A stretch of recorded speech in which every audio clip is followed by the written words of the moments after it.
para el que le va mal en algún momento es importante renacer de las cenizas y volver a empezar. Entonces, lo que no hay que olvidarse es que más allá de las novedades, uno tiene que volver siempre al código a estudiar. Que a mí no me enseñaron. Yo tuve que aprender caminando los tribunales en la época donde se procuraba. Aprendí quiebras y concursos que no la había cursado mirando expedientes. Cuando salís de la facultad no estás en la caja. Entonces tenés pensamientos maravillosos. Es un lienzo en blanco. Claro, y se te ocurren cosas. Entonces, ¿por qué no? ¿Por qué no hacerlo? El abogado no sabe todo. Y que siempre hay que estudiar. Y que si nos hacen un planteo de un caso, hay que ir a los libros para resolverlo, por más experiencia que vos tengas. El cómo no te lo explica nadie. Entonces, explicar el cómo es compartir experiencia y brindarles a ellos la posibilidad de pensar, ¿puedo hacer esto? Bienvenidos al cuarto episodio de Decodificando el Derecho. Hoy nos acompaña Ana Laura Díaz. Es una gran ponencia. Estoy muy contenta, Ana, de que estés acá, porque no solamente fue docente de Derecho Procesal muchísimos años en la UBA, fue abogada del niño en 2018, no solamente es mamá, sino que también es creadora, somos como compañeras de rubro. Es creadora de Rupturas Inteligentes y Mentorías para Abogados. Seguramente muchos de ustedes lo conocen. Así que, Ana, muchas gracias por estar acá. Bueno, muchísimas gracias a vos por invitarme. Totalmente. Lo que me pone contenta de esta conversación que vamos a tener, le quiero dar un breve preview a los estudiantes o a los nobles abogados que deben estar viendo esto, es que hoy nos vamos a incursionar no solamente en la práctica, que siempre estamos dando consejos aquí, que es un espacio creado para eso, sino que lo vamos a ver desde un lado, creo, más emocional. No solamente porque trabajas muchísimo en lo que es el foro de familia, sino también porque he escuchado en algunas entrevistas mucho de constelaciones familiares y es un tema que a mí me encanta, porque yo personalmente he hecho constelaciones familiares. Así que quiero arrancar por ahí. A ver, antes de, y lo he escuchado en muchas de tus entrevistas también, de empezar de qué son las constelaciones familiares, qué haces en Rupturas Inteligentes, a mí me gusta ver el nacimiento de las cosas, me gusta entender desde dónde nacen y desde dónde se crean. Me parece mucho más importante el proceso que el resultado. Así que quiero preguntarte, Ana, ¿cómo fueron tus primeros toques con el derecho? ¿Cómo iniciaste en este camino? Bueno, acá yo lo que voy a compartir, hay situaciones que uno a veces no comparte y me parece que es interesante que la gente conozca las cuestiones reales, ¿no? Porque de alguna manera se ve reflejado y se juzga menos. Sí. Entonces, cuando yo empecé a estudiar Derecho, yo no provenía de familia de abogados, fui la primera universitaria de mi familia muy bien. Y era todo un desafío. Yo había ido a colegio privado, secundario, con lo cual me conocían por mi nombre y apellido. Claro. Cuando entré en el CBC fue un mundo totalmente diferente. Para los que no saben, CBC, UBA, para los que están medios perdidos ahí, Sí. Universidad pública, Total. millones y millones de estudiantes que pasan por el mismo aula que vos, nadie tiene banco, nadie tiene locker, sí, es medio heavy esa transición. Y además siempre fui buena alumna. Ah. Y en el CBC por primera vez me fue mal. Entonces fue todo fue un primer golpe importante, ¿no? Sí. Cuando entré en la facultad, hice curso de verano, entro en la facultad y como todo alumno que recién se inicia en la UBA, no hay criterio para elegir las materias. No, tipo las cátedras, decís vos, ¿por cuál arranco? No, materias. O sea, uno elige y dice, bueno, a ver, voy a hacer...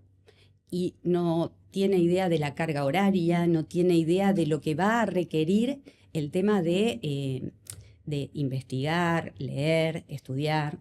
Y de que lo importante que es aprender también, esto lo aprendí ya más o menos en segundo año, lo importante de aprender a combinar materias. Lo bueno que es, no sé, cursar contratos y al mismo tiempo, qué sé yo, la materia de derecho comercial. Está bueno porque Sí. Ves conceptos jurídicos parecidos y lo que no entendiste en contratos, por ahí lo entendés mejor en comercial y así. Lo importante es saber combinar. Y así que comparto con vos, eso Claro. me chocó. Entonces, yo elegí Derecho Penal hice Civil 1 y después elegí Obligaciones, el segundo cuatrimestre. O sea, cargado. muy. Y otra vez pasó lo mismo, ¿no? No pude aprobar Obligaciones y me quedé en blanco en Derecho Penal en el oral final. ¿Te hacían como una especie de audiencia? No, el profesor estuvo bien. Lo que pasa es que a veces uno, en esa cuestión de enfrentarse a situaciones distintas de las que viene del secundario, es un cambio muy importante, muy radical. Entonces, en esas vacaciones me acuerdo que pensé si seguir estudiando. Dije, ¿es para mí? ¿Es para mí? Y después me volví a anotar. Bien. Cursé Obligaciones con la doctora Tanzi. Increíble, aprobé con muy buena nota y después hice penal y también me fue bien. Entonces, para el que le va mal en algún momento es importante digamos, renacer de las cenizas y volver a empezar. Totalmente. ¿Sí? Nunca está dicha la última palabra. Entonces, bueno, seguí estudiando, me recibí en el año 93. Ok. Y tenía 24 años. Y, re jovencita. Sí. Y esto que a vos te pasaba, ¿no? Yo había trabajado en un estudio jurídico un tiempo, pero en determinado momento, como yo me casé muy joven. ¿A qué edad? A los 18. Ok. Entonces, mi esposo me dijo, ¿sabes qué? Tenés que terminar de estudiar. Ok. Entonces, dejé de trabajar y me puse a estudiar y me terminé recibiendo. Que fue todo un tema, porque viste que uno siente a veces que es una carrera de obstáculos. Sí. ¿No?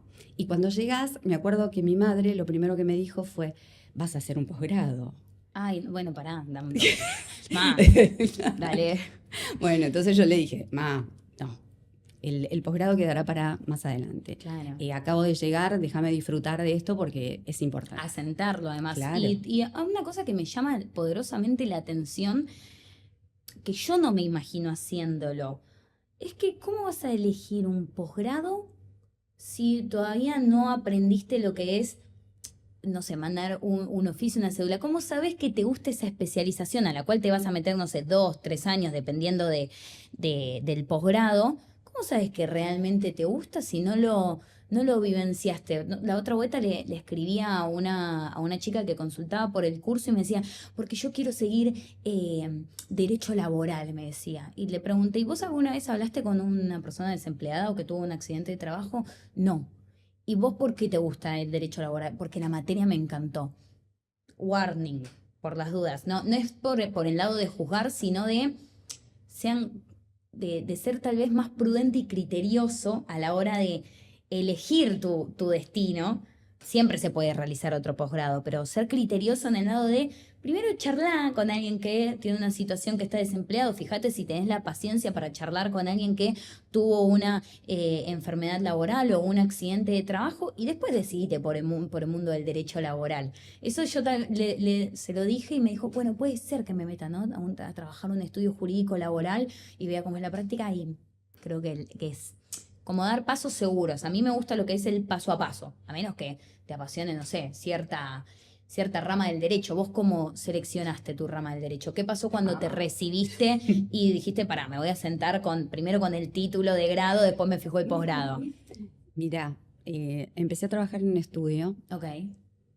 No trabajaba bajo relación de dependencia, sino colaboraba como abogada.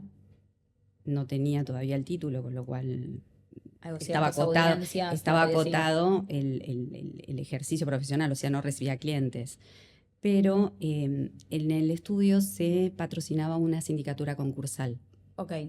¿Nos querés explicar qué es eso, por las dudas? La sindicatura concursal es el representante de alguna manera, es un contador que interviene en procesos de quiebras y concursos, en donde lo que hace es recibir las peticiones de los acreedores, verificar si esos créditos son correctos o no. Después de eso presenta informes el juzgado aprueba los créditos y sigue todo el proceso concursal, ¿no? Ok. Entonces nosotros lo que hacíamos era asesorar al síndico. En una época en donde había pocas quiebras y la mayoría de las quiebras tenían que ver con personas jurídicas. Ok, esto más o menos año 94, por ahí. Sí, exactamente. ¿Y qué pasa? En el año 96, un paréntesis, cuando hay situaciones en donde vos intervenís en otros expedientes, al menos para verlos, Ujú. si hay expedientes, por ejemplo, créditos laborales y demás, ¿no? Entonces, en el año 96 se modifica la ley de quiebras y, a mi criterio humilde, la ley de alguna manera facilitaba la presentación en quiebra. Ok. Y yo pasé de hacer la fila en la mesa y que me dejaran pasar a ver los expedientes a escuchar cuando la gente estaba haciendo la fila que pedían quiebras de personas físicas, o sea, de médicos, comerciantes, ¿no? Sí. Era otra realidad. Y la mayoría de las quiebras venían sin activo. Con lo cual, ahí viene sí, suena la primera alarma de que hay que hacer un cambio de lo que estamos haciendo. Ok. ¿Por qué? Porque cambió la ley y porque no sé si es conveniente seguir asesorando una sindicatura y no asesorar a las personas que necesitan presentarse en un proceso falencial. Bueno, fue así que, sabés que en Argentina la Ahí gente se plantó que, tu primer semillita. claro, ponele. la gente que ejerce el comercio muchas veces trata de salvar Ajá. ese comercio a toda costa, Totalmente. aún poniendo en juego su vivienda, por ejemplo, familiar, ¿no? Entonces, como derivado de esa situación, vos empezás a llevar un montón de casos de las personas que tienen falencia o quiebras. Claro. Tenés el divorcio, tenés el régimen de alimentos, en aquel entonces el régimen de visitas, tenés contratos, tenés Claro, todo lo que se deriva. cuestiones de derecho laboral, reclamos laborales, o sea, y empezás a entender en un montón de cosas. Y ahí es como que se abre, no Un mundo sé, de posibilidades. claro, Unas aristas increíbles. ¿no? Sí. Es como un abanico y vos decís, wow, todo lo que estoy aprendiendo y cómo lo estoy aprendiendo en el ejercicio, ¿no? Y ahí es donde vos empezás a pensar, a ver, ¿qué me está gustando más? Y que elijas algo al inicio no significa que te tengas que quedar ahí. Claro. Entonces, uno tiene que probar, porque a veces cuesta encontrar aquello que nos gusta. Sí, no hay por qué encasillarse. En mi primer trabajo fue en el mundo laboral, así que voy a seguir un posgrado. No hace falta hacer eso. Y entonces vos empezaste a ver esta lista de, bueno, de derecho comercial, con unos pequeños trabajos asesorando al síndico, y de repente, ¿qué pasó ahí? ¿Cuál fue la que finalmente te terminó de enamorar dentro del derecho como para dedicarle más horas, aunque sea? Lo que yo te diría es esto. En Argentina uno a veces cuando trabaja en un estudio jurídico no elige, llegan los casos, Claro. ¿no? Entonces vos vas trabajando y tampoco, en la división de trabajo tampoco te preguntan, che, ¿qué te gusta más? ¿O a qué te dedicas específicamente? Lo que sí tenía claro es que derecho penal no hacía. Claro. Entonces, el resto de las cuestiones iba barajando. Claro. Y como en ese entonces trabajaba con otra persona, de alguna manera tampoco era una decisión mía, Propia, específicamente propia. Entonces, sí apareció el derecho procesal, La que toca todas las ramas. que a mí me encanta. La amamos. Y a mí me encanta. Entonces, ahí conocí a una titular de cátedra que me ofreció ir a dar clase con ella. Y como yo participaba de muchas diligencias in situ, o sea, por ejemplo, había que hacer un embargo de bienes muebles y yo iba con el oficial de justicia a hacer el embargo, con lo cual entendía la dinámica y abrí la puerta a un lugar para los estudiantes que no tenían acceso, que es, a ver, ustedes leen, no sé, los requisitos para una cédula, lo leen del código. Es imposible imaginarse una cédula si vos no la ves, si vos no la completás, si no la llenás. Totalmente Entonces, de acuerdo. empecé a llevar la práctica a las clases. Muy bien. ¿No? Gracias. Una cátedra que lo hizo, bien. Y empecé y estuve dando clases del 96 al 2006. Y bueno, mandamientos, oficios. El otro día en una mentoría me escribió una chica que había sido alumna mía de procesal y me decía, yo me acuerdo de las clases, ¿no? Para mí el derecho procesal es como la llave. Muchas veces uno cuando tiene que entrar en un caso que ya está iniciado, hay que mirar cómo se desarrolló el proceso para ver qué encuentro ahí, ¿no? Exactamente, cómo se produjo, no sé, cierta prueba, cuántas veces se trató de notificar a cierto testigo. A mí me pasa muchísimo que me llegan mensajes de, Abril, yo estoy recién en segundo año de la carrera y no cursé derecho procesal. ¿Puedo trabajar? Es el mejor momento que trabajes mientras haces derecho procesal, mientras haces la materia, o incluso antes. A mí me pasó de entrar a trabajar a un estudio y no había aprobado Derecho Procesal, tenía aprobadas 4 materias de primer año de UBA Derecho.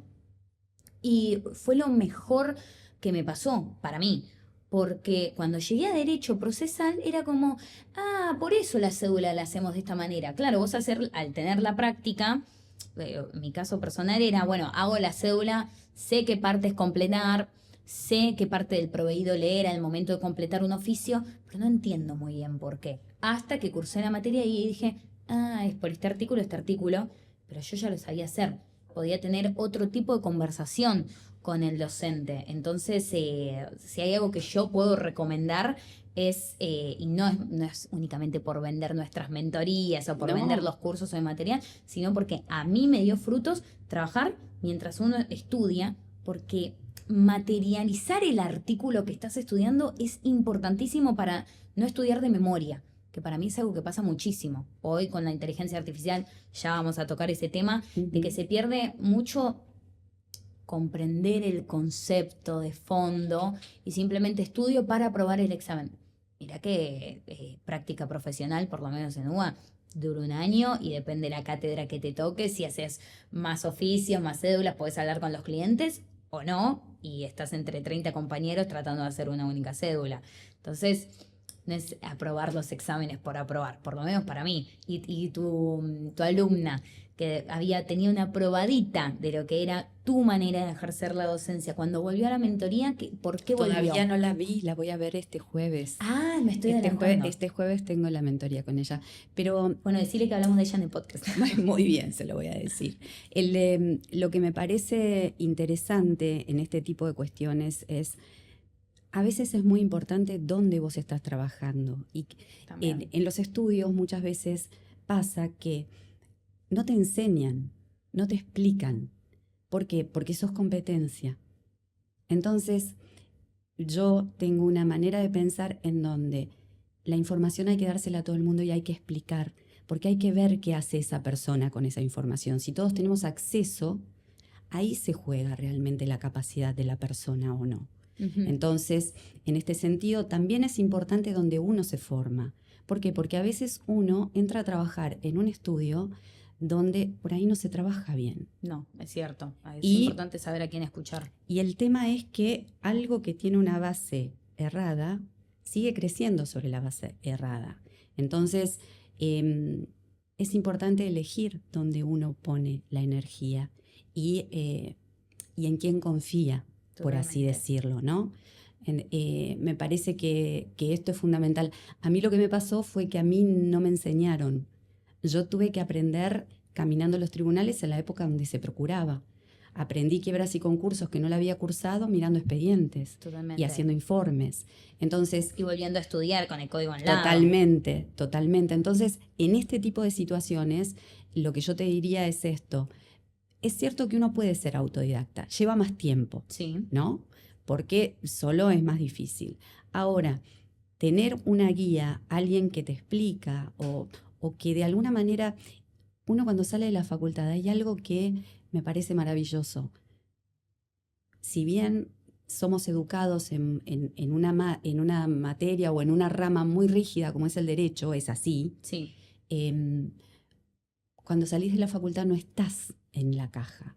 Entonces tenés pensamientos maravillosos. Es un lienzo en blanco. Claro, y se te ocurren cosas. Entonces, ¿por qué no? ¿Por qué no hacerlo? Claro. Y si vos contás con alguien que te acompañe, de alguna manera, que te anime y que de alguna forma, si vos vas a ir por un lugar medio complicado, te dice, endereza un poquito, es lo mejor, Sí, porque sacás todo tu potencial. Es como tirarte a la pileta con agua, sabiendo que hay agua, ¿no? claro. Después te digo Y cómo dar las brazadas, pero vos primero tirate. claro, y lo que me parece es esto, yo sí, a mí me gusta mucho hacer planteos novedosos, o sea, Ujú. yo sé que la gente va siempre por el mismo camino y es más cómodo, pero no saben lo lindo que es. A Generar el ver, propio destino. claro, decir, a ver, ¿y por qué no planteamos esto? ¿Qué pasa? O sea, hay que pensar que se generan los casos, los leading case que les dicen, aquellos Sí. casos que marcan, Que sientan que sientan jurisprudencia. jurisprudencia a partir de un planteo novedoso que hizo alguien que se le ocurrió y no tuvo miedo de hacerlo. Exactamente. Obviamente, con fundamento jurídico y bien presentado, pero y la verdad es que es maravilloso. Además, cómo va avanzando, no solamente abrirnos a la posibilidad de que el derecho también es creativo. Porque la imagen que se tiene del común abogado, ¿cómo es? Está de traje, corbata, ceño fruncido y pronto se queda pelado. Esa es la imagen del abogado. En cuanto a la mujer, siempre mala onda. Y la verdad que no es así. Y muy estructurados. ¿Y qué dice el código? Siempre taxativos. Y la verdad que el derecho te abre a la creatividad y yo estoy muy de acuerdo de brindarle la información a todo el mundo y veamos qué tan creativos sos con estas herramientas. Total. Porque hoy el derecho se sabe que primero va la realidad y luego el derecho la acompaña caminando. La realidad va corriendo, la inteligencia artificial hoy es algo que se habla todo el tiempo y luego va el derecho regulando ciertas cositas. Hoy un, no sé, estudiante puede pensar, ¿y qué pasa con los derechos del deportista digital? Hoy hay deportistas que son deportistas de videojuegos, no sé si lo estoy diciendo bien o mal, discúlpenme, pero ¿qué pasa con esos derechos? Si tienen el mismo contrato, pueden tener manager. Te empezás a hacer todas esas preguntas que antes, no sé, antes del 2010 no existía esta posibilidad. Entonces, también de ponernos creativos, no únicamente cuando venga el landing case, sino también de ponerte a pensar, esta persona también necesita apoyo jurídico. Y no le sirve un planteo de, no sé, un empleado bajo relación de dependencia como siempre, porque la está contratando, no sé, una empresa de videojuegos india. Me fui medio por las Sí. ramas con el ejemplo, pero he escuchado, por lo menos yo que sigo cursando, he escuchado pocos compañeros preguntándose por nuevas ramas. Muy pocos compañeros. Todos no voy a seguir penal.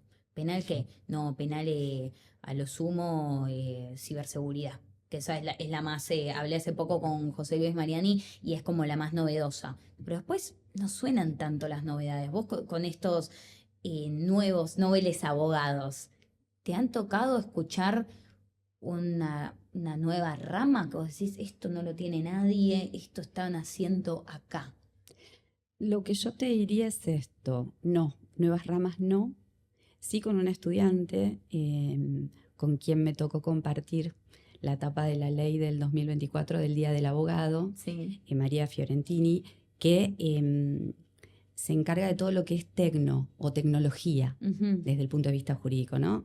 Y cuando yo le pregunté, ¿y cómo esta rama? Me dice, no, yo investigo, yo estoy haciendo la carrera de grado e investigo y leo y me gusta y quiero ir por ahí y quiero ir por, no sé, distintos tipos de moneda, blockchain, ¿no? Y eso es lo Entonces, que se viene. claro, entonces lo que yo te diría es, me parece que se abre un mundo. Sí.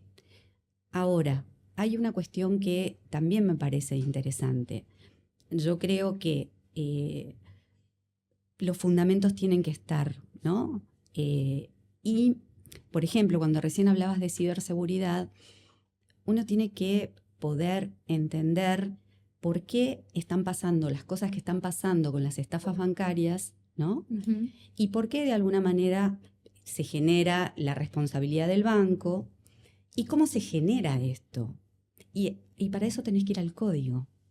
Y para eso tenés que ir al código civil, Sí. ¿no? Y tenés que leer los vicios del consentimiento, que es la base. Entonces, lo que no hay que olvidarse es que más allá de las novedades, uno tiene que volver siempre al código a estudiar. Siempre hay que volver a las bases. Exacto. Por algo están ahí. Están ahí porque son la base de la construcción que vos tenés que hacer. Sí. Entonces, sí, mi planteo es, no nos cerremos a algo, veamos qué casos van llegando. Si por ahí son casos de derecho comercial, tratemos de darle una vuelta de tuerca para ver si podemos plantear algo nuevo, algo que hasta ahora no se haya visto. No sé. Claro, entonces la creatividad está al orden del día del abogado y a mí me parece maravilloso y entiendo que el camino conocido siempre es más fácil. Pero qué lindo es recorrer un camino que vos vas abriendo a medida que vas caminando, ¿no? Claro, ¿quién dice que los textos que después se estudian en la facultad no sean escritos por tu propia experiencia y las cosas que vos fuiste investigando? Y es cierto que para mí por desconocimiento e ignorancia pasa mucho que, bueno, este es el camino que está, por algo muchas personas lo tomaron, es el más seguro. Ahora hay algo que creo que nos encasilla de tomar este camino seguro, todo color de rosas, que me lo imagino como el pasillito amarillito del Mago de Oz, Sí. que es, ya está todo inventado, ¿no? Acá estábamos hablando de la creatividad, y si está todo inventado, tengo que saber todo, y si no sé todo, soy mal abogado. Vos en una entrevista habías dicho que algo que me gustó, que fue brutal, porque me pasó en los primeros años de... Si yo no sé, ni bien me egresé de la facultad o saliendo esta materia, yo no sé toda esta materia, lo hice mal. Y la realidad, cuando empecé a procurar, fue todo el tiempo estoy estudiando. Todo. Porque el caso no es que es como los juegos, me lo imagino como los juegos de los bebés que tienen que meter el cuadradito en la forma del cuadradito. No, a veces no entra todo. Tenemos las bases, tenemos que ir al código, debemos encuadrar el código del caso, pero no el caso encuadrarlo en el código. Vos cuando llega un abogado recién recibido o una abogada novel que todavía no tuvo tanto ejercicio profesional, ¿cómo tratás de guiarlos, de enderezar ese árbol de, hey, no es que fuiste un mal estudiante y ahora estás perdido, sino de, es una carrera, como te dicen todos los profesores, que se vive estudiando, el abogado es el eterno estudiante. ¿Cómo introducís esta idea en ese pánico? Yo lo que les digo es esto. Primero hay que poder internalizar que el abogado no sabe todo y que siempre hay que estudiar. Y que si nos hacen un planteo de un caso, hay que ir a los libros para resolverlo. Por más experiencia que vos tengas, por más igual que creas que es un caso anterior que vos hiciste, siempre hay que profundizar. Esto me parece que es fundamental. La otra cuestión es, cuando llega alguien novel, que todavía no empezó a ejercer, lo que yo le planteo es, bueno, ¿cómo recibirías a una persona para una consulta? Tenemos que buscar una forma en que la consulta te sea útil para vos y sea útil para la persona. Ok.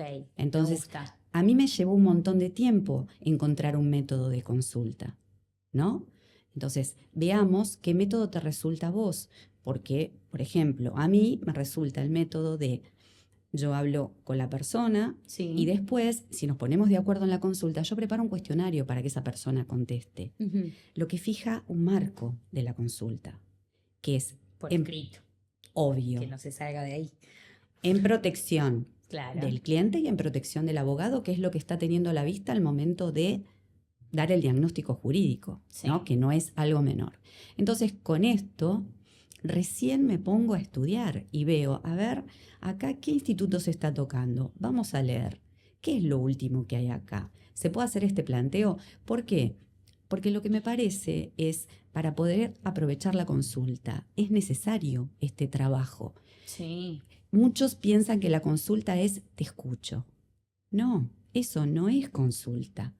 El cliente no sabe lo que no sabe. Nosotros tenemos que socavarle esa información a través de, como vos decís, preguntas. No sabe que es importante. Entonces, por ahí la consulta se extiende 2 horas. ¿Y qué hiciste? No, lo escuché. Y por ahí lo podías resolver en media hora si le hacías 4 preguntas. Sí, ponele que lo puedas resolver en 4 horas, pero yo me doy cuenta, perdón, en 4 preguntas, pero yo me doy cuenta de esto. Muchas veces cuando la persona está ahí, empieza a surgir toda la información que él tiene, el abogado tiene que tener criterio para ver qué sirve y qué no. Ok. Entonces, si es Verlo de oral, manera objetiva, con unos claro, clientes especiales. si es oral, ¿cómo haces? No, lo tenés que grabar Entonces, sí o sí. entonces, lo que estoy diciendo es, ¿y lo grabo y dónde lo uso? Mm, ¿No? ¿O para qué lo uso? Entonces, lo que me parece es, esto, el procedimiento de una consulta es como el médico. Viste que cuando vos vas a ver al médico, el médico te escucha un ratito, va después anotando. te hace alguna pregunta y te dice, bueno, le voy a mandar a hacer unos estudios. Y con los estudios profundiza. Entonces, yo te diría que el cuestionario es como el estudio. Yo después profundizo y veo, porque me he dado cuenta que algunos empiezan con divorcios. Sí. El divorcio no es simple, porque hay un montón de institutos comprometidos. Y hay un montón de preguntas que no se hacen y la gente ya está divorciada. Claro. ¿Qué tipo de Entonces, preguntas? A ver. mira, yo te voy a dar el listado de cuestiones que hay comprometidas en un divorcio. Vos tenés el divorcio en sí, Sí. que sale o sale. 10, 15 días, dice Pampita, que sale. Ponele que no está errada, porque algunos juzgados designan las audiencias para después de dictada la sentencia. 15 días cuando por ahí los acuerdos, digamos, una presentación conjunta, no cuando Claro. es una presentación unilateral. Pero tenés la atribución de la vivienda, Ok. ¿no? Tenés el tema del cuidado de los hijos, Si es que hay, sí. tenés el régimen de alimentos, Ok. tenés la división de los bienes. Y en la división de los bienes tenés cuestiones tales como analizar créditos por recompensas. Ok. Y la mayoría no pregunta. Y quedan ahí perdidos. Y que se hacen acuerdos sin considerar esos créditos. Entonces yo me encuentro muchas veces cuando subo videos compartiendo información en donde la gente me escribe por privado y me dice, mi abogado no me dijo nada. Entonces, nada es simple. Y encima ya está hecho, ese es el claro, y problema. si uno lo tiene que hacer con responsabilidad, lo tiene que hacer bien, conociendo. Incluso está compensación económica. Y hoy se está empezando a hacer planteos de daños derivados del matrimonio. Entonces, guarda, porque además, cuando yo asesoro y sale el divorcio, después las cuestiones prescriben. Claro. Entonces, no es tan sencillo, no. Es más, te diría, cuando un cliente me llama y me dice, ¿cuánto me cobra hacer el divorcio? Le digo, no, yo no trabajo así. Si usted quiere trabajar de esa manera, No vamos. no soy la abogada que No usted somos necesita. compatibles. Usted, primero hay que hacer la consulta para ver dónde está parado jurídicamente, qué es lo que puede hacer, y después usted decide si lo plantea o no lo plantea. Claro. Y cuáles son las consecuencias de los planteos. Claro. ¿No? Eso yo lo he visto un montón de cuán desproveído de control y de capacidad de decisión que se siente una persona al momento de tener un conflicto jurídico, porque no, queda todo en manos del abogado, tiene que decir todo el pará. Si el abogado te lo explica bien y te muestra, tenés 3 caminos, A, B y C. En A te puede pasar 1, 2 y 3, en estos 2 te puede pasar estas otras 2 cosas. Y vos ahí tomás la decisión, según, no sé, dependerá del caso, pero cuán importante es tener la consulta, tenerlo por escrito, tener el marco, y eso a vos te llevó un montón de tiempo, me imagino, prueba y error, propio de todo en la vida, pero ahora tus mentoreados, ¿se dice? Sí. Tus alumnos tienen esa guía de, hey, yo ya pasé por este caminito, por ahí no es el camino más fácil, te lleva tiempo, vas a tener que rechazar tal vez muchos clientes, pero con cuánta responsabilidad vas a asumir los casos una vez que los tomes y cuánta seguridad vas a proveer a las personas. Algo que yo hablo muchísimo en la academia es que la persona cuando viene y pasa por la puerta de tu estudio o tiene una conversación por WhatsApp con vos, tiene un problema que ella cree que no puede resolver por sí misma. Por algo acude al abogado. Y como vos decías, el abogado en ese momento tiene que aprender a ver con objetividad, porque el problema que tiene jamás va a ser desproveído de emocionalidad. Y desde ahí te quiero preguntar, ¿cómo en temas tal vez de familia, que creo que en rupturas inteligentes tocan bastante, cómo hacemos para desproveer de tanta emocionalidad, de casos que inician por venganza, por ira, por dolor, por traición, cuando algo, árbol que crece torcido nunca se endereza, finalmente. ¿Cómo empezás a tratar de objetivizar un problema tan doloroso que te plantea un cliente? Mira, lo primero que yo tengo en cuenta y me parece, y acá sí meto de alguna manera algo que tiene que ver con mi desarrollo personal. Vos mencionabas las constelaciones. Sí. Yo hice constelaciones familiares para mi formación profesional, Bien. no para la profesión, ¿sí? Personal. Una cosa es la doctora Díaz, otra cosa es Ana Claro. Laura. Ahora, esto enriqueció mi práctica. ¿Por ¿De qué? qué manera? Porque me amplió la mirada, me amplió la escucha. Yo hoy, y de alguna manera te permite tomar distancia de la situación. Ujú. Y trabajar tus temas permite que si vos los atravesás, puedas acompañar a la gente en esos temas. Si vos no trabajaste tus temas, es más complicado. Claro. Y vos te transformás en un obstáculo para esa persona. Porque esto que vos decís y que me parece fundamental, la decisión no es del abogado, la decisión es de la persona, porque el patrimonio que está en juego, la familia que está en juego, es de la persona. Entonces yo no tengo los mismos. Cuando el cliente me dice, ¿y vos qué harías? Le digo, no, yo haría otra cosa porque yo tengo otros principios. Yo no estaría en tu situación para claro, y otros valores. Entonces, Sí. lo que hay que ver es qué es lo que vos querés hacer y qué consecuencia trae esto. Y me parece que hay que trabajar las constelaciones, lo enriquecedor que a mí me trajeron. Yo hice las constelaciones familiares y organizacionales para empresas. Ujú. Lo que me dio fue entender que de cada caso o de cada situación que alguien te explica, lo que te está explicando es una perspectiva, no la Claro. única. Hay un montón de protagonistas de esta situación que lo ven de manera distinta. Ujú. Entonces, la verdad no existe. Empecemos por ahí. Ok. Vos tenés la versión de tu cliente, el otro cliente va a tener otra versión.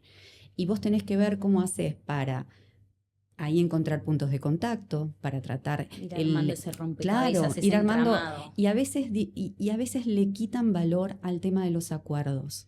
Y dicen, no, porque negocian porque no quieren litigar. No. Si hay que litigar, yo litigo. Pero el problema no es tan sencillo, porque el litigio tiene un costo no solo monetario de honorarios, sino emocional muy grande, porque la persona está tomada por esto. Hasta que de alguna manera confía. Yo trabajo en la autogestión, tanto en las mentorías como en rupturas inteligentes. Lo que pretendo es que no dependan. Es tomar las herramientas, transitemos juntos y en algún momento te tenés que largar, porque esto no es eterno. Yo no te voy juro a hacer... que en la pileta hay agua. Andá. Claro. No puedo nadar por vos. No lo puedo hacer por vos, lo tenés que hacer vos. Por eso estoy al lado y no lo hago por la persona. Okay. Y para mí es maravilloso cuando yo veo que la persona termina su proceso judicial y cambió. O sea, vino al estudio. Dueló ese problema jurídico y problema personal a través del proceso judicial, pero por una especie de acompañamiento tuyo. Un acompañamiento que dista muchísimo de lo que estamos acostumbrados a escuchar. Sos te juro, la primera que escucho y dije, yo esto lo tengo que tener en el podcast, yo le tengo que hacer muchas preguntas. Pero antes de entrarnos mucho más, porque quiero sentar un concepto importante. ¿Qué son las constelaciones familiares y organizacionales para empresas, ¿sí? O cómo las tratás vos. Para poner a alguien en contexto, pensemos en alguien que, no sé, nunca hizo terapia, no cree tal vez en lo holístico. Lo que yo te diría es esto. Yo no hago constelaciones familiares en el estudio, tampoco hago constelaciones organizacionales. Lo que yo hago es, como siempre, esto es un procedimiento que surge. Cada vez que aparece algo nuevo, por ejemplo, abogado del niño, la mediación, yo hago el curso para ver cómo funciona. Bien. Para poder utilizarla como herramienta. ¿Sí? Herramienta para mí. Porque el otro puede no estar de acuerdo en que se planteen cuestiones que hay gente que te dice, no, a mí no me interesa. Pero a mí toda esta situación me da información que tengo que procesar. Uh-huh. Entonces, de repente, lo que yo te digo es esto. Con las constelaciones familiares vos descubrís, mirás para atrás, mirás a los que vinieron antes, dejás de juzgar, porque podés entender que depende del origen que tuvo cada uno, es lo que pudo colectar en su vida y muchas veces vos le estás pidiendo algo que no tiene. Claro. Entonces por eso se enoja, porque no lo puede dar. El ¿no? otro se enoja porque otro resolvió con las herramientas que tenía a su disposición en ese momento. Cada uno hace lo mejor que tiene con las herramientas disponibles. Exacto, y cuesta mucho. Entonces, lo que sí comprendo y entiendo que en la vida uno muchas veces repite patrones. Entonces, si uno tiene una mala relación con sus padres, probablemente encuentre un jefe parecido porque tenés que atravesarlo. No lo atravesás acá, lo tenés que atravesar acá.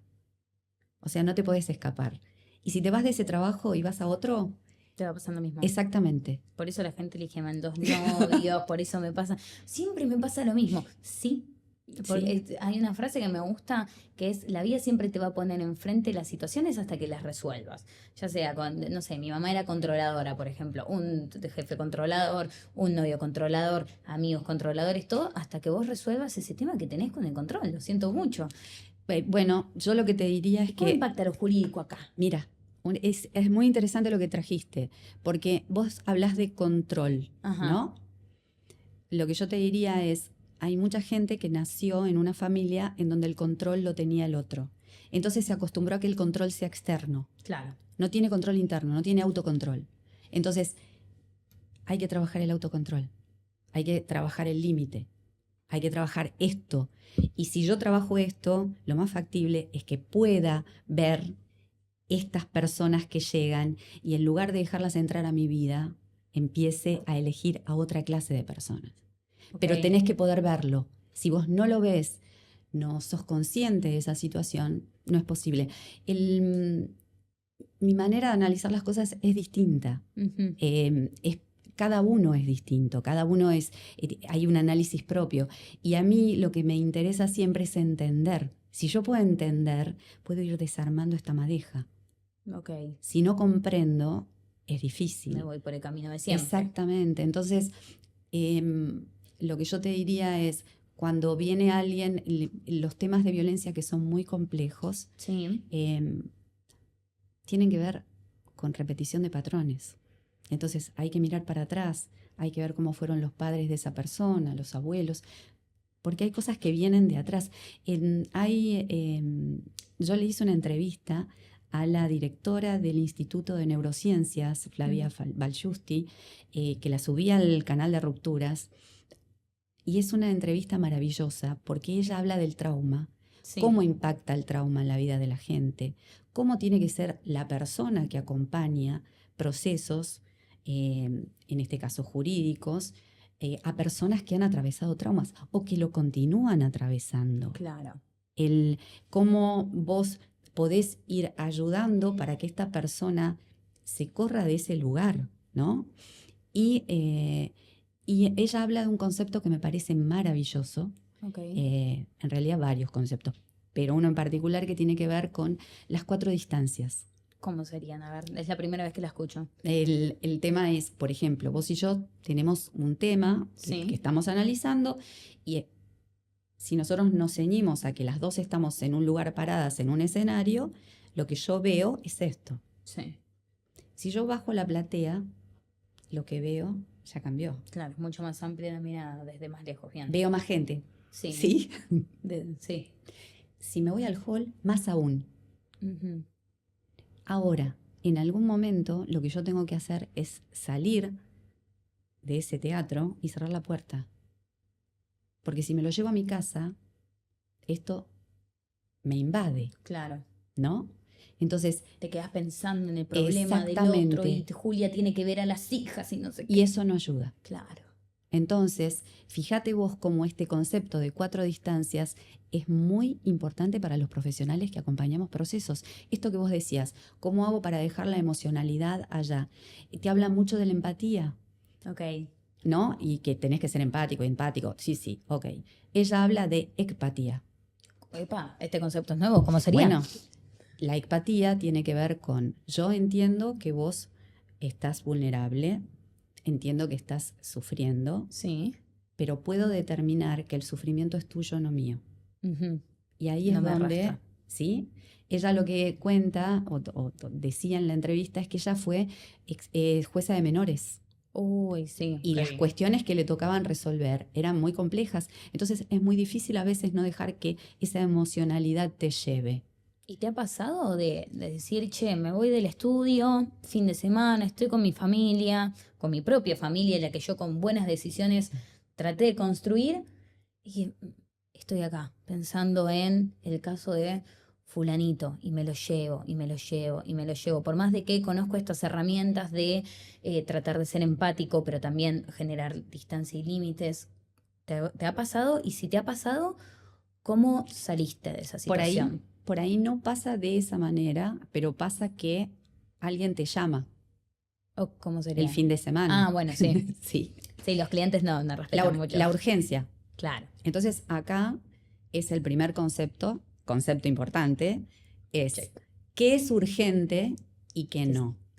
Una vez un cliente me llamó, yo les voy a contar francamente lo que le dije, era un cliente de mucha confianza. Entonces, me llama y me dice, necesito hablar urgente. Entonces le digo, bien, vamos a determinar si esto realmente es urgente. Te explico por qué. Porque el urgente tiene honorarios de urgente. Entonces, si vos me decís que por ahí estás ansioso, que querés la respuesta ya, lo que yo te diría es, por ahí podés esperar al lunes. Y el lunes hablamos tranquilos. No, tenés razón. No es urgente. Entonces, hay que ayudar al otro a poder determinar qué es lo urgente y qué no, porque para él todo es urgente. Sí, todo ese algo de vida o muerte. Exacto. Entonces, lo que te diría es esto, incluso a veces pasa que el cliente te llama desesperado, ¿no? Ujú. Entonces, yo muchas veces les digo, el abogado acompaña procesos, el abogado puede tener una escucha más amplia, el abogado puede tener una mirada más amplia, pero no es psicólogo. Ok. Entonces, la ansiedad se trata en terapia. Por ahí, lo que yo hago, en los casos que yo trato, muchas veces hablo con el terapeuta, obviamente con la Mira. autorización del cliente. ¿Por qué? Porque a veces las cuestiones vinculares se meten en lo jurídico. Entonces, cuando las traen acá, es que no las están llevando donde las tienen que llevar. Claro. Entonces, yo puedo hablar con el psicólogo y decir, che, ¿sabés qué está pasando esto? ¿Vos podrías tratar de trabajar este tema? Y el psicólogo me dice, sí. Mirá qué Y bien. es como un trabajo en conjunto.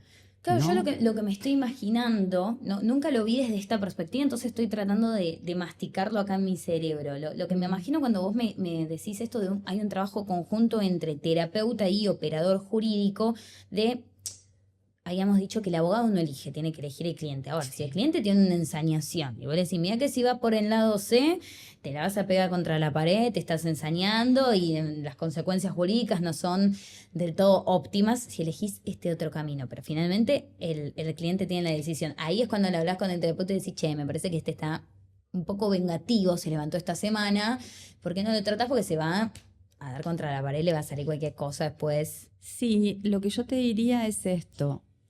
Suponte que el cliente está ensañado. Uh-huh. En realidad, por ahí lo que hay que ver desde lo jurídico es cuál es el origen de esta situación, que por ahí no tiene que ver con lo que está saliendo, sino con algo que no se pudo resolver. Uh-huh. Y acá lo que yo te diría es esto. Otra cosa que funciona tiene que ver con, ¿viste que la gente dice yo siento que? Sí. Yo siento que. Y el otro le dice, no, eso no es así. Entonces, primera cuestión importante, lo que siente el otro lo siente, no está ni bien ni mal y yo no puedo decirle cómo tiene que sentir. Punto número 1, bien. ¿No? Entonces, si nosotros dejamos liberar esta cuestión y que uno diga yo siento que y el otro dice yo siento que, una vez que lo que siente cada uno salió, deja de estar adentro, atrapado, sin voz y siendo un obstáculo para tratar de acercar posiciones. Ok. Esto se puede hacer en el ámbito de la mediación. Estaba pensando exactamente lo mismo, del mediador tratando de resolver los conflictos. Pero si una vez que ya avanzó el proceso, salimos de esa etapa de, volvemos al mundo jurídico, ¿no? Sí. Ya salimos de la etapa prejudicial. Efectivamente hemos iniciado una demanda o efectivamente hemos contestado la demanda. Sí. Y se siguen metiendo en el medio estas cosas de yo siento que. Yo siento que y te llaman por teléfono y siento que. Terapeuta. Terapeuta. ¿Y si no hay terapeuta? Porque no todos. El abogado puede acompañar. Ujú. Lo que yo diría es esto. Cuando uno hace su trabajo, o sea, uno por ahí está imaginando un abogado que tiene 3.000 casos, ¿no? Sí. 3.000 carpetas, 3.000 personas que llaman, ¿no? Pero hay otras formas de trabajar que no necesariamente implican tener que llevar 3.000 carpetas. Uno elige. Ser selectivo. Uno elige cómo trabaja. Y si yo lo que necesito para trabajar es poder reunirme con el cliente y estar 2 horas, no voy a estar las 2 horas mirando el reloj, porque Claro. es una falta de respeto al cliente. Entonces, yo creo que lo maravilloso de esta profesión es que uno puede elegir cómo ejercerla. Lo que yo te diría es esto. Para mí, Rupturas Inteligentes fue encontrar mi propio abordaje del derecho. Ujú. Entonces, hay otros. No es ni mejor ni peor, es el mío, me es conveniente y es conveniente para mis clientes. Vos lo disfrutas más y por ende le das un... No es para toda la gente, es Claro. cierto, no es para toda la gente, porque hay gente que no quiere. Yo lo que creo es, si vas a tener que pasar un proceso jurídico, ¿por qué no capitalizás todo lo que vas a tener que atravesar? Sí. Porque si no va a volver a pasar, es lo que yo les planteo. Es más, cuando la gente se separa, recién separado, digo, no busques pareja por ahora. ¿Por qué? Calma. Porque va a parecer lo mismo o peor. ¿Por qué? Porque no terminaste de atravesar esto. Claro. Entonces, uno pasa mucho. El otro día hice una encuesta en Historias para ver cuánto tiempo de casada estaba la gente que muchas veces me sigue. Y ahí me sorprendió ver el resultado, que la mayoría era más de 30 años. Wow. ¿No? Y en esa situación, cuando la gente se casa joven, ¿vos te conocés vos? Y no, siendo tan No. joven, no. Imagínate si conoces al otro. Imposible. Entonces, 2 personas que no se conocen se van a vivir juntas.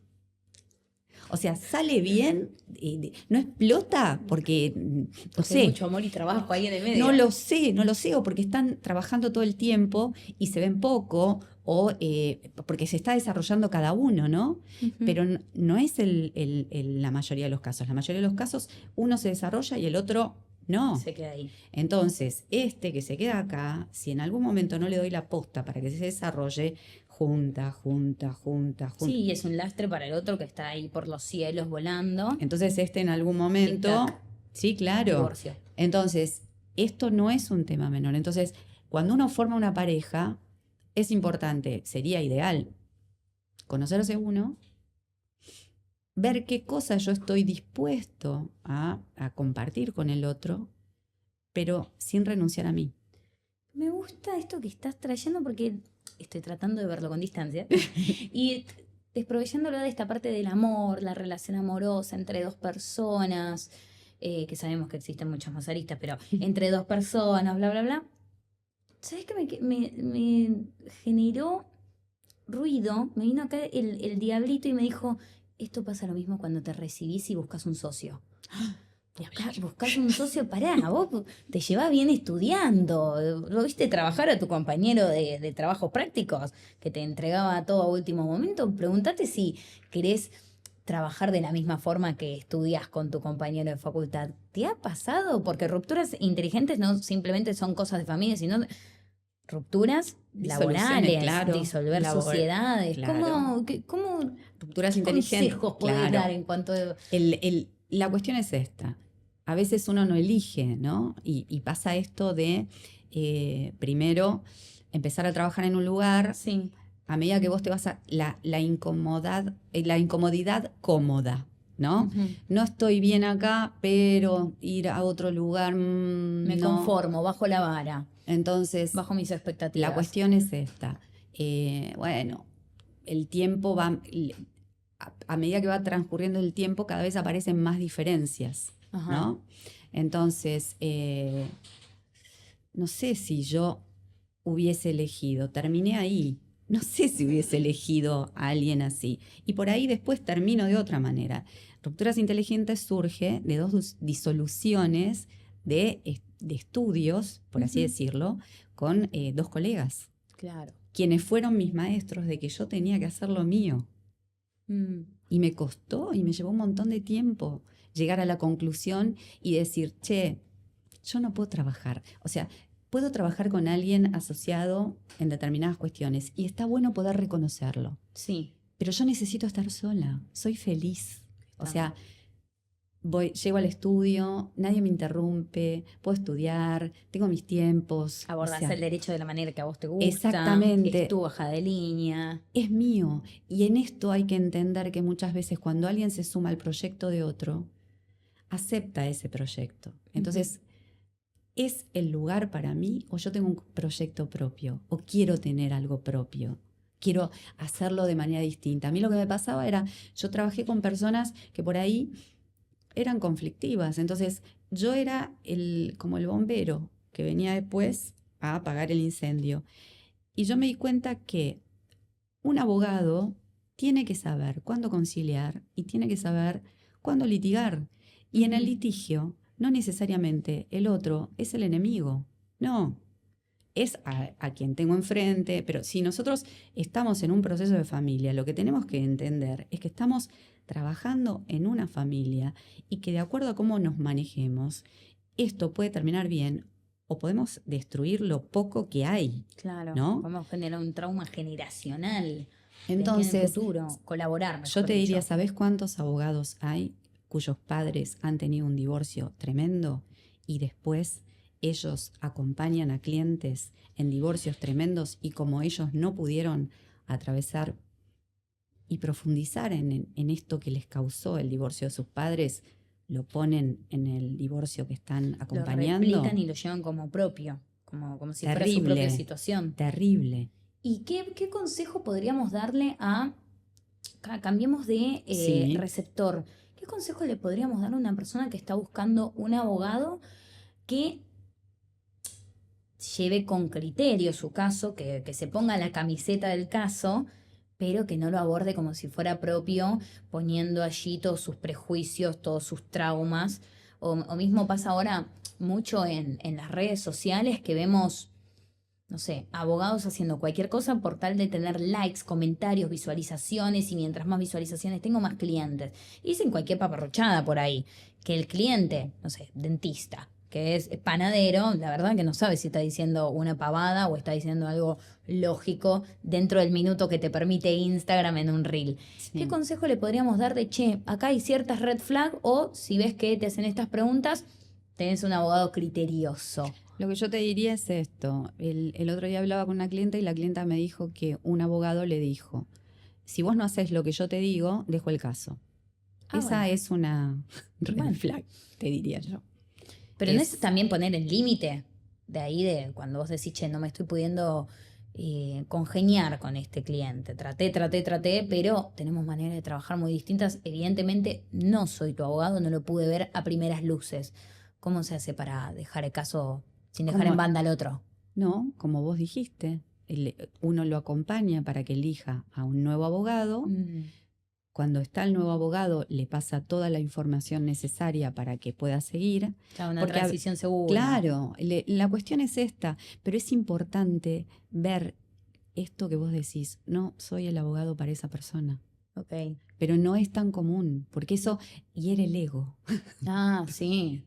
Entonces, ¿cómo no voy a ser el abogado para el otro? Si yo soy lo mejor que hay, ¿no? Claro, para mí algo que hay que hacer una advertencia mucho más importante para los que somos tal vez más narcisistas, egocéntricos, que nos pueden estar mirando, no solamente de que les hiere el ego de cómo yo no voy a ser la mejor persona para llevar el caso si yo soy promedio 10, sino de mientras menos selectivo seas, peor para tu bolsillo también, porque hay algo que se puso muy de moda ahora tal vez en el mundo de la abogacía o del marketing jurídico, que es te tenés que anichar.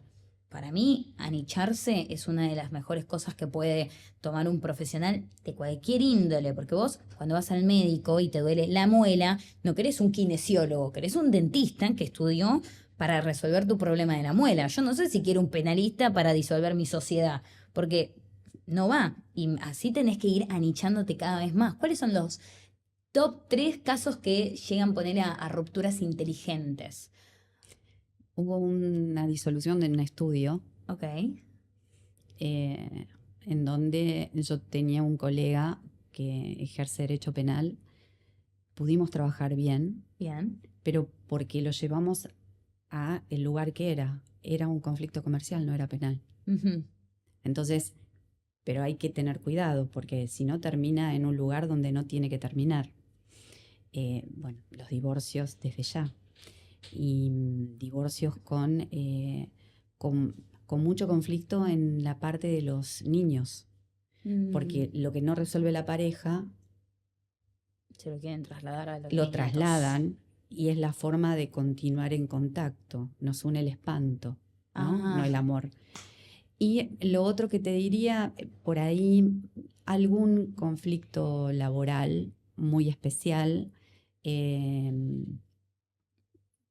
Tuve un caso de un cliente que, bueno, ya no está, falleció. Eh, y para mí fue maravilloso acompañarlo en el proceso. Mm, Era una persona, era un arquitecto que tuvo 4 ACV. Wow. Y en el cuarto ACV esto le dejó secuelas. Claro. Entonces tuvimos que trabajar no solo el proceso judicial, sino de alguna manera esto de ponerse la camiseta del empleador más que la propia, al punto de no escuchar al cuerpo cuando el cuerpo te está diciendo tenés que parar, Claro. ¿no? Y Lo dejó todo, literalmente. Y interesante porque a medida que fuimos trabajando e hicimos este trabajo de que la decisión de llegar a un acuerdo o no la tomara él, yo le llevé precedentes, porque si bien las secuelas eran motrices, mentalmente estaba bárbaro. Claro. Entonces, para que leyera los precedentes, el tiempo que llevaba, la resolución de los casos, y él me dijo, lo que pasa es que yo quería hacer esto para dejar algo para el futuro de mis hijos, ¿no? Un legado. Sí, y yo le dije, lo que pasa es que usted tiene que pensar en usted, porque si usted hoy tiene solucionado su hoy, que no era menor porque él necesitaba un tratamiento y no podía dejar de pagar la prepaga, Claro. porque se quedaba sin cobertura, sus hijos van a estar tranquilos.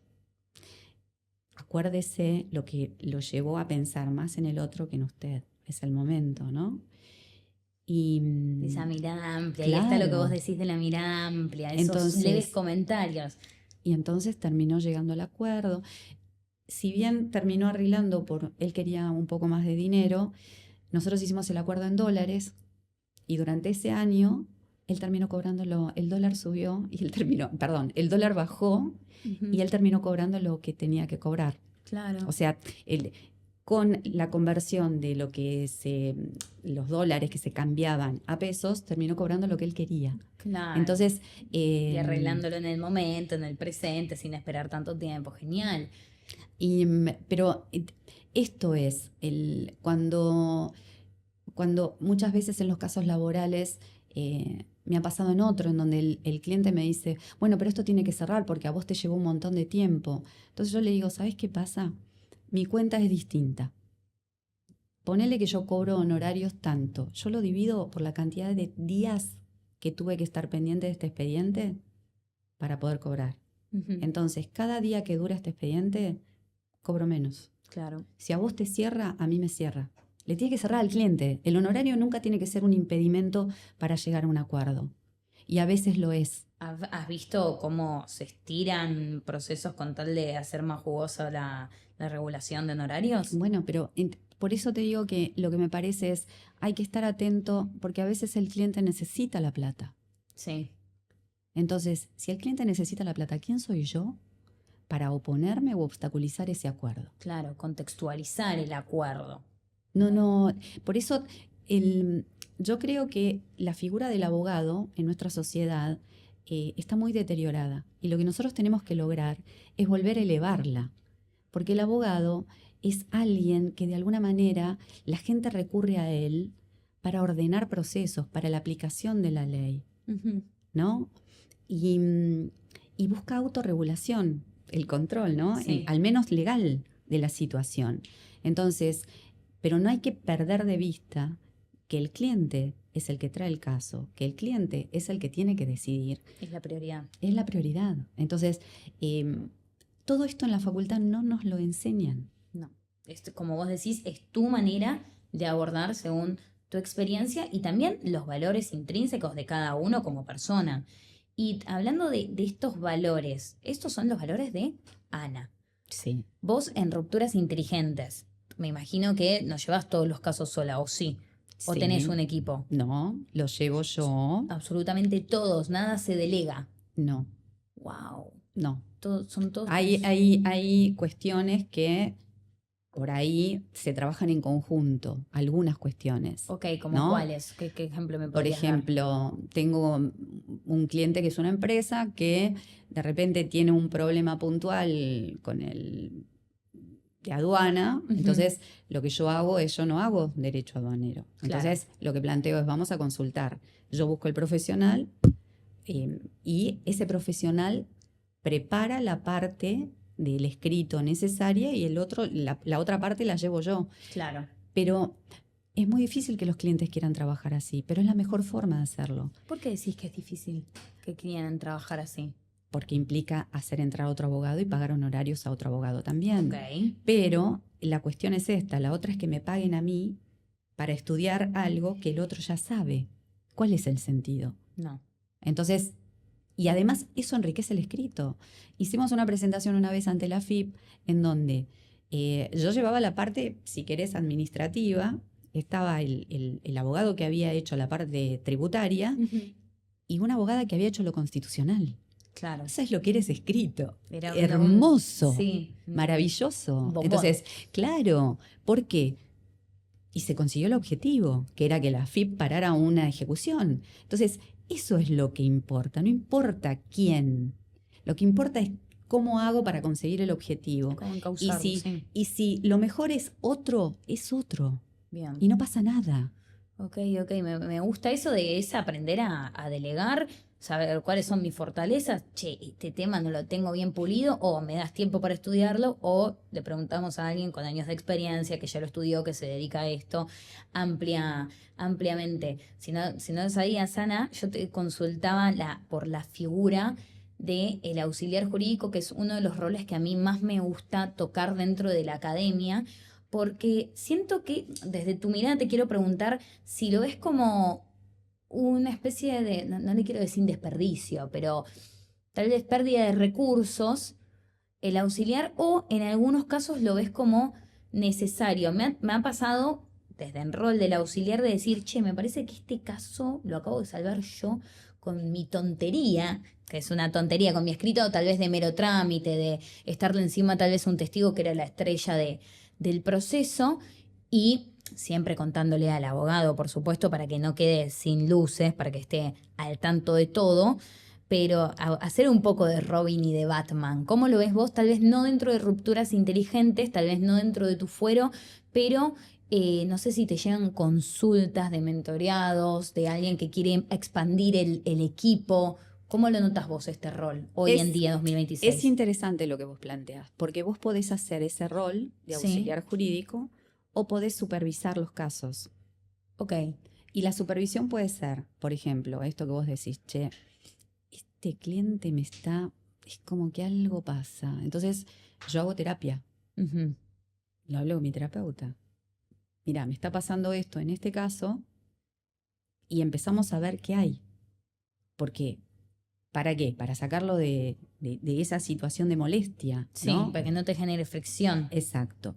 Y después existe la interconsulta. Yo he hecho interconsultas porque nadie está fuera de tener un punto ciego en un caso. ¿Qué sería una interconsulta? Vamos a contextualizarlo. Por ejemplo, estoy llevando un caso muy complicado, muy complejo, en donde el abogado de la otra parte tomó el caso como propio y sustituye la voluntad del cliente, entonces se complica. No puedo llegar a un acuerdo, tengo que llevarlo hacia el final, entonces tengo que hacer una presentación que es muy importante. Hice todo el análisis, para mí es correcto. Entonces, ¿qué hago? Hablo con un colega, previo, obviamente, le digo a mi cliente, le digo, mira, voy a hacer una interconsulta yo, no ella, la pago yo. Okay. ¿Está claro? Bien. Elijo un colega y digo, mira, necesito hacer una interconsulta, te quiero mandar los papeles para que los mires porque quiero ver si hay algo que se me está escapando. Es un caso muy difícil, tiene muchas fricciones. Bueno. Y así que te brinde también su perspectiva. Exactamente. Okay. Un colega, obviamente, que yo conozco cómo trabaja y respeto, ¿no? Sí, con tu criterio propio, por supuesto. Entonces, no es que lo buscas en Google y ya está. Con su criterio. Entonces, nos juntamos, tenemos un Zoom, me explica, me dice, mira, yo concuerdo con lo que vos estás planteando, por ahí lo que plantearía también sería esto. Yo tomo nota de lo que por ahí me trae, lo pienso, lo analizo, y por ahí lo termino planteando. Claro. Que es una herramienta que se tiene que utilizar, porque los abogados que por ahí trabajan solos, no es que no puedan hacer esta ida y vuelta. A veces se hace con un conjunto de colegas con quien, por ejemplo, yo hice la especialización de Derecho de Familia. Claro. Que tenemos un grupo de, me pasó esta cosita. Claro, pero lo fundamental siempre es esto. Mi método siempre es el mismo. Yo voy fuera de la caja, pienso, ¿qué puedo hacer acá? Tac. Y después veo cómo lo fundamento dentro del derecho, pero siempre afuera. Bien. Porque si busco la resolución en el código, como vos decías, el encastre, no está. No lo voy a poder hacer. Porque es otro caso. Ok. Claro, y lo que pasa muy en día hoy, lo del copy-paste. No, este caso es igual al otro. Bueno, ya lo habíamos hablado de lo importante que es analizar bien al momento de abordar al cliente las primeras, no sé, 2 reuniones que se tienen para conocer el fondo, el kit de la cuestión realmente. Y algo que me parece muy interesante, que vos lo decís con tal soltura y con un como gran aprecio por los colegas y lo mucho que te pueden aportar, me sorprende porque esta profesión, o lo que he notado, es la competencia que existe. Para mí, mientras más competencia exista en un grupo social, familiar, vamos a decir, entre amigos, mismo en la pareja, o profesional, compañeros de trabajo, mientras más competencia haya, menor es el grado de capacidad intelectual que se tiene, porque decís, me va a copiar, el otro no le voy a mostrar, y ese es como los nenes chiquitos que se paran en el banco, así, y no lo querés mostrar. ¿Vos cómo hacés para encontrar colegas que entiendan lo importante de colaborar? Y lo que traías al principio de que todos tengamos la información, porque todos tenemos herramientas distintas, y de ahí nace y aflora la creatividad. Lo que yo hago es, cada información que llega a mí de alguna manera la comparto en todos los grupos donde estoy. Ok.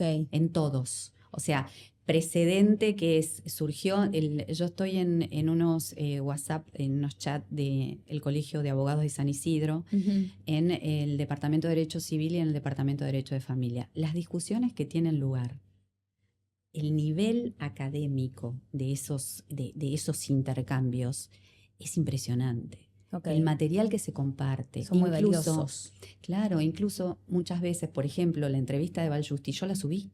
Ok. Hubo 200 personas que vieron 50 minutos de una entrevista y me escribieron y me dijeron, che, qué bueno que está esto. ¿Por qué? Porque mi misión es, a cada persona que yo conozco que tiene algo valioso para decir, la traigo para compartirlo. ¿Por qué? Okay. Porque a mí sola no me sirve. Cuanto más gente lo vea. El otro día me escribió alguien y me dijo, qué buen aporte, qué valioso. Y me dice, ojalá sigamos por ese camino. Le digo, mira, para poder seguir ese camino, vos tendrías que compartirlo en los grupos en los que estés. Porque cuanta más gente entienda la temática y se empiece a ver, más vamos a practicar el derecho u otras profesiones de esta forma. Entonces, es necesario. En el tema de las mentorías, yo comparto todo el tiempo. Si hago cursos y me parece que hay algo valioso de lo que me dieron, comparto, obviamente, porque me parece que es necesario.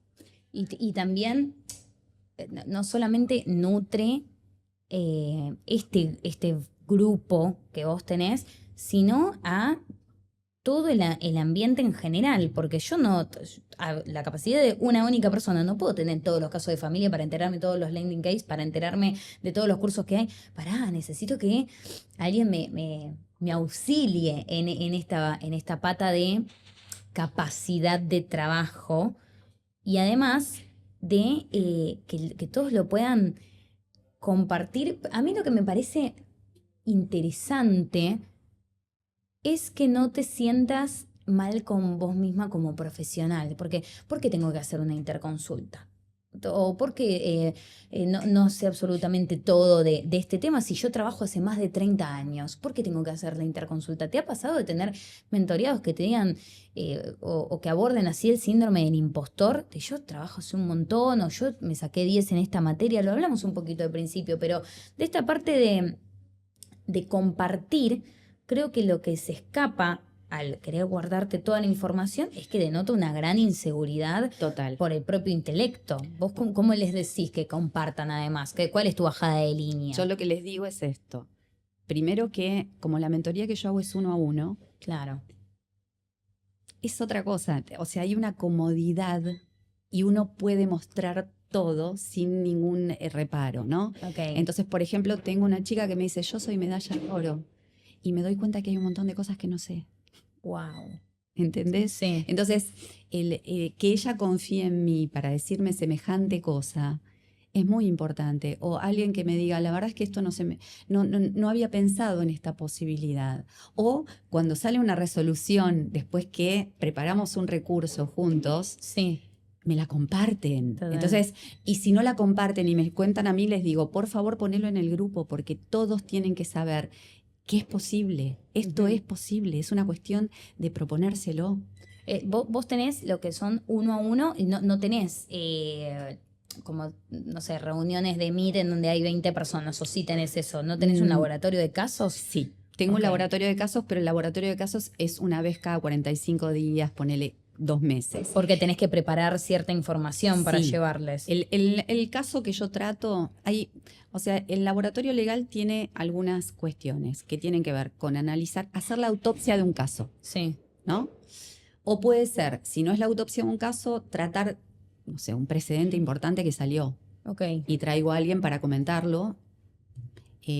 O explicamos algún tipo de proceso. Por ejemplo, una vez hicimos amparo de salud y lo explicó a alguien que se dedica a ello, ¿no? Entonces, cuando hacemos la autopsia de un caso, habitualmente es un caso que llevé yo. Bien. Desde la consulta, muestro todo, el proceso judicial y la sentencia. ¿Y por qué los planteos? Entonces, y no dejo que sean más de 15 personas. Porque quiero que todas pregunten. Y una de las cosas que conocen es, acá nadie mira raro a nadie, porque todos preguntan lo que se les ocurre. Nadie es mejor que. Acá estamos todos para aprender y enriquecernos. Y muchas veces de una pregunta surgen temas súper interesantes. Totalmente, totalmente. Qué lindo poder generar ese espacio seguro. Vos lo que me decís, digo, wow, qué bueno que si somos pocas personas, primero todos tenemos espacio para hablar. Total. Y lo importante que es desde el vamos decir, mira que si decís una boludez, no es tan boludez, porque a partir de tu pregunta, mira qué tema enriquecedor que salió. Hay algo que me veo muy reflejada, porque algo que le digo a mis alumnos es, mira que yo tuve las mismas preguntas que vos cuando empecé. Tu pregunta va a generar algo súper positivo y todo lo que preguntes acá adentro no te vas a equivocar afuera. Todo lo que vos capitalices dentro de este Zoom, dentro de esta clase, dentro de este webinar, como le queramos llamar, no lo vas a repetir fuera. Y entonces ahí es cuando se abren y empiezan a preguntar y se empiezan a exponer también. Muchos de mis alumnos que son estudiantes o nobles abogados que recién están arrancando de, no sé, hacer un oficio, un escrito, una cédula y quieren entender el básico de la noción de qué botón apretar, cuando vienen plantean cuestiones propias. Siempre les advierto de, no vayas a dar tanta información porque está bien que confiemos en que es un espacio seguro, pero esta gente no la conocemos. Ojo con la info. Pero se abren y cuentan, no, porque yo estoy en una mediación no sé, de una sucesión y me pasó esto, no sé, con el padre de mis hijos. Entonces se genera este espacio tan lindo y tan seguro. ¿Y te pasó de que 2 alumnos se vuelvan tal vez socios? 2 de tus mentoreados. Que trabajen en conjunto. Claro. Sí, sí, ponele que sí, o se juntan para trabajar casos determinados, porque a veces alguno me pregunta, ¿con quién podría trabajar este caso? Y yo, de acuerdo al perfil que veo, digo, mira, podría ser esta persona. Con fulanitos, claro. lo que me parece sí es, uno tiene que pensar que hay cuestiones que si vos lo analizás y lo querés plantear, no te tenés que callar. Me acordaba que cuando yo empecé con las mentorías hice una prueba. Sorteé la primera mentoría, pero no la sorteé así, elegí. Entonces se inscribieron determinadas personas, tuve entrevistas y cuando tuve que elegir, elegí a una persona que me dijo algo que me sorprendió. ¿Qué te dijo? Estábamos hablando de un caso que es muy común, que es construir en el terreno de los suegros, ¿no? Y te dicen, no, lo que pasa, porque yo les contaba, le digo, no, porque en la mayoría de los casos la gente viene y dice, no, a mí me dijeron que yo puedo pedir que se me atribuya el hogar. Le digo, lo que pasa es que el dueño del terreno no es tu marido o tu pareja. Entonces, no es la atribución, porque estás de alguna manera yendo contra intereses de terceros. Más allá de que pueda ser el padre, habrá que buscar una figura, por ahí el abuelo que proporciona algún tipo de cuota, ¿no? Entonces, les pregunté para ver qué me planteaban, qué se podía plantear. Entonces, una chica me dice, te voy a decir algo que por ahí suena raro, pero no me lo voy a quedar. Por ahí es una barbaridad lo que te estoy diciendo. Entonces le dije, bueno, dale nomás. Entonces me dice, ¿qué pasa si planteamos el derecho de superficie? Yo dije, me parece interesante, voy a profundizar sobre esta cuestión. Desarrollo. La elegí, obviamente. Cuando terminó la entrevista me fui al código a ver el derecho de superficie. Obviamente había cosas que no se podían, pero el solo hecho que haya pensado algo distinto de lo que era el camino, ya vale la pena. Esa chica tuvo la primera mentoría que fue, como era una prueba piloto, fue distinta a lo que son hoy las mentorías. Claro, aprendiste de esa experiencia y la fuiste perfeccionando, me imagino, al paso del tiempo. Y con ella tuvimos 4 meses, venía 2 veces por semana, 4 horas, y me acompañaba a audiencias, a reuniones, a todas partes. Entonces, fue otra cosa. Y ella es el día de hoy que me dice, todavía me sigue bajando información de todo lo que vimos, ¿no? ¿Qué fue tu aprendiz directamente? Ni siquiera fuiste su mentora de uno a uno normal, común y corriente, sino que absorbió directamente de vos, estar en el mismo espacio, verte trabajar, lo importante que es eso. Si los bebés lo hacen, imagínate una persona grande que estudió y entiende el mismo dialecto. Sí, y lo que me parece maravilloso es esto de alguna manera sacarle jugo a las cuestiones y por ahí recordar o ver o analizar y digamos que ella se quedó compartiendo esto y de alguna forma ella fue mi primera prueba, ¿no? Para ver qué era por acá, que el método era ese, porque para mí la mentoría tenía que ser abogado en tiempo real, o sea, yo lo que les propongo es que si no tienen casos, veamos un caso mío que yo estoy llevando, ¿no? Claro, no para ver qué planteos se hacen, cómo se analiza. En el laboratorio legal lo que planteo es esto, yo pensé esto porque lo vi por este lado y les explico cómo pensé la estrategia. Entonces, el cómo no te lo explica nadie. Entonces, explicar el cómo es compartir experiencia y brindarles a ellos la posibilidad de pensar, puedo hacer esto, puedo plantear esto. Y lo que me parece es, como bien vos dijiste, es un espacio cuidado. Totalmente. Qué lindo el que te brindes a eso. Poca gente lo hace, esto de la competencia que estábamos hablando antes y del cómo lo voy a hacer. Bueno, esta es mi forma. Me imagino que sí, claro. Esta es mi forma, vos encontrarás la tuya. Exacto, vos tenés que encontrar la tuya, pero tenés que saber que posibilidades hay. Por eso les digo mucho, cuando empezamos a trabajar y me dicen, porque la pregunta del millón siempre es, ¿cuánto cobro la consulta? Bueno, entonces yo les digo, mira, las primeras gratuitas. Yo no sos partidaria de las consultas gratuitas. No. Ni desde el momento cero, ni desde el vamos. No. ¿Por qué? Me parece que es necesario valorar el trabajo de uno. Convengamos esto, si vos vas a escuchar a la persona, yo no le cobraría porque la estás escuchando. Claro. No te paga para eso. Te paga para que vos le des un diagnóstico de una situación y no cuestiones genéricas del código. Porque genérico cualquiera lo puede hacer. Claro, ChatGPT. ¿Sí? Entonces, lo que yo te diría es esto. Lo que les planteo es, yo sé lo que vale mi consulta porque tengo diagramada la consulta. Entonces, vos tenés que ver qué es lo que vas a ofrecer, cuál va a ser tu diferencial. ¿Por qué la gente va a decir, la consulto a ella y no a ella? Porque ella me brinda, ¿cuál va a ser tu diferencial? En un mundo donde todos son iguales, todos hablan de lo mismo por las redes sociales, todos hacen lo mismo, ¿cómo me diferencio? Esto es. Pero para eso me tengo que conocer yo. Lo mismo que para preparar un presupuesto. Si yo no sé qué voy a hacer, es muy difícil presupuestar algo. Una forma de presupuesto es, en este caso voy a tener que hacer esto, esto, esto, esto, esto. Cuando terminas todo, decís, mira todo lo que tengo que hacer. Y se lo comparto al cliente para que el cliente vea lo que está contratando, porque contrata un intangible. Claro. Él no ve qué contrata. Entonces vos le entiende qué está pasando. ¿En qué consiste tu tarea? Entiendo. Y hablando de un poco del cómo, ya estamos llegando al ocaso de la entrevista, el cómo, tanto de familia, seguramente te ha enriquecido muchísimo tu propia experiencia en el momento de maternar. Uh-huh. Y seguramente eso te brindó otra perspectiva al momento de abordar casos de familia. ¿Cómo hiciste vos para trabajar y criar hijos al mismo tiempo? Tareas que parece que distan muchísimo la una de la otra y se tienen que componer en el mismo día, en el mismo horario, los tengo que llevar a los chicos al colegio y después me tengo que ir a una audiencia a tal tribunal y después llevarle la cartulina que se olvidó. ¿Cómo encauzaste todo eso en una vida equilibrada? Mira, yo decidí tener hijos grandes. Uh-huh. Hasta los 34 pensé que no iba a tener.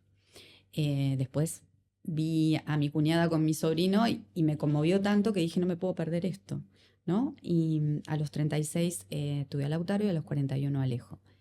Con Lautaro fue difícil porque era el primer hijo. Claro. Y en el primer hijo entra en el, ¿viste? En el esquema. Entonces, mi esquema eran 14 horas por día de trabajo en ese momento. Entonces, yo decía, bueno, mi esposo me ayudó a buscar un jardín. Lautaro iba de 7:30 a 5 de la tarde y ese lugar tenía poshora. Ah, ok. O sea, organización, no hay otra forma de hacerlo. Con Lautaro me perdí muchas cosas. Me perdí actos escolares, me perdí, no sé, fiestitas. Me perdí hablar con las madres porque no estaba en la puerta del colegio para poder hablar. Claro, en ese diario. Sí. Con Alejo fue distinto porque cuando llega el segundo hijo es como que el sistema te pide más, entonces tenés que... Claro, ya no puedo sumar horas al día, necesito... No. Entonces, Alejo, fíjate el nombre que tiene. Me alejé un poco de las 14 horas, empecé a modificar mis horarios, empecé a ir a las fiestas, porque siempre hay posibilidad de no perderse todo, ¿no? No hay que ser tan, no hay que ser tan duro con uno mismo. Sí, tengo que reconocer que yo tenía a alguien de suma confianza que me ayudó en la crianza de Lautaro y de Alejo, y que si alguien está pensando digamos, tener hijos cuando ya está trabajando, sobre todo en la carga horaria, porque la mujer es muy exigente, se exige como si fuera un hombre, y nosotros no somos hombres, somos mujeres. Entonces, hay que acomodarnos en nuestro rol, en nuestra energía. Exactamente. Entonces, lo que yo te diría, yo tenía una persona de suma confianza que fue como la abuela de mis hijos. Okay. Porque yo tengo una madre que trabajó, mi suegra estaba en Córdoba, entonces no había otra persona dentro del núcleo familiar. Claro, no había el núcleo que bancara esa situación. Y eso lo hizo posible. También me permití desarrollarme, porque a veces a las mujeres nos da culpa el tema de desarrollarnos profesionalmente. Uh-huh. Y lo que yo te podría decir es que mis hijos tienen una madre que trabajó, que tiene un lugar en la profesión Que se que conoce a ama, sí misma. claro, que ama lo que hace. Entonces, me parece que eso los enriquece. Y fíjate vos a qué punto que ninguno de los dos va a estudiar derecho, ¿no? Claro. Entonces, Te voy a trabajar 14 horas por día, me parece que no me hace otra cosa. sí, yo creo que tiene que ver con esto, el permitirse disfrutar la profesión sin culpa. Ujú. Los tiempos cambiaron, las parejas cambiaron, hoy hay equipo. Sí. Vos tenés con tu esposo o con tu pareja, vos formás un equipo. Entonces, es un equipo de crianza y es un equipo en la vida, porque ahora me toca desarrollarme a mí, ahora me toca a mí, ahora me toca... Es una posta. Claro. Entonces, los dos nos vamos desarrollando, los dos de alguna manera podemos ser felices, ¿no? Y realizarnos personalmente, que es lo más importante, porque la realización personal, hay algo que yo les digo a mis hijos constantemente, es, si ustedes eligen algo que aman, además del dinero que va a venir de esa profesión, del disfrute propio, del disfrute, les va a permitir amar lo que hacen. Entonces no va a ser una carga, ¿no? Y llegas con mejor humor a ver a tus amigos, a tu pareja, a tus hijos. Y tratar de equilibrar esto y ser muy de mirar, porque uno no mira en el día a día, ¿no? Es decir, che, esta semana estuve llegando muy tarde, bueno, tengo que compensar un poco porque tal cosa. Tomar distancia, claro, y analizar. Che, esta semana vi a alguna amiga, no, entonces tengo que armarme un espacio para, o sea, cada espacio tiene que tener un lugar. Ay, sí, en la estructura del mes yo hago eso. Mira, te puedo ver los 15 y los 28, pero que te veo el 15, ahí estoy para merendar, ¿eh? Tengo Sí. 2 horas y media, después me tengo Bueno, que... y el espacio para el estudio. También, muy Porque importante. hoy la virtualidad permite hacer cursos a distancia que por ahí, como no te tenés que trasladar, es un Guardás ese beneficio. tiempo de Es viaje. un beneficio que de otra manera por ahí no sería posible. Totalmente, totalmente. Eso de evitarte el viaje. He conocido mucha gente que ha cursado virtual en el transbordo de volver a su casa, del trabajo a la casa, Sí, y claro. aprovechan y como tienen Sí. justo 1 hora y media hacen una materia virtual. No, tal vez no podrán estar con la misma atención, pero no por no poder hacerlo perfecto lo dejan de hacer. Y eso Sí. me parece súper motivador y de alto compromiso, además. Total. Lo voy a hacer como lo tenga que hacer, porque es lo que me apasiona o es lo que me gusta. Ahora me encantó, pero para cerrar, quiero... Te pregunté muchas cosas, te pedí muchos consejos, la audiencia se fue súper enriquecida por lejos. Si tuvieras que dar un consejo de algo que no hablamos, Ujú. de algo que no tocamos, o si tuvieras que hablarle a la Ana del pasado, ¿qué centro le tirarías? ¿Qué le dirías? Che, presta atención a esto. Esto va a ser importante en el futuro para el desarrollo de tu trama. Mira acá. Mm. Acá voy a usar una experiencia que me pasó. A ver. Con el tema de las mentorías me llamó una chica de Uruguay. Ah, Sí. Y me dijo, la verdad que me encanta lo que haces. Yo quisiera que me des un curso, que me digas qué puedo hacer de cursos. o sea, te llamaron, no solamente que mentoría para abogados se tomó el buquebús, sino que te llamaron no para preguntarte sobre derecho, sino para docencia, cómo abordar el derecho desde la docencia. Por ahí hay otra chica también de Uruguay que está tomando mentorías. Pero a lo que me refiero es esto. Y yo le dije, mira, cualquiera te podría decir que podés hacer un montón de cursos. Yo no sé si te diría que hagas cursos o un curso de qué, porque no. Vos lo que ves fue un proceso. Un proceso en donde cada cosa que yo hice me enriqueció. Incluso la maternidad me humanizó. Totalmente. ¿Sí? Me dio otra perspectiva. Y lo que yo te diría es esto. Si yo les puedo recomendar algo, es que trabajen en su persona, en su desarrollo personal. Si ustedes trabajan en su persona, van a ser mejores personas y eso va a impactar en su vida profesional. Trabajen esos puntos oscuros, esas cuestiones que a veces es más fácil mirar para otro lado.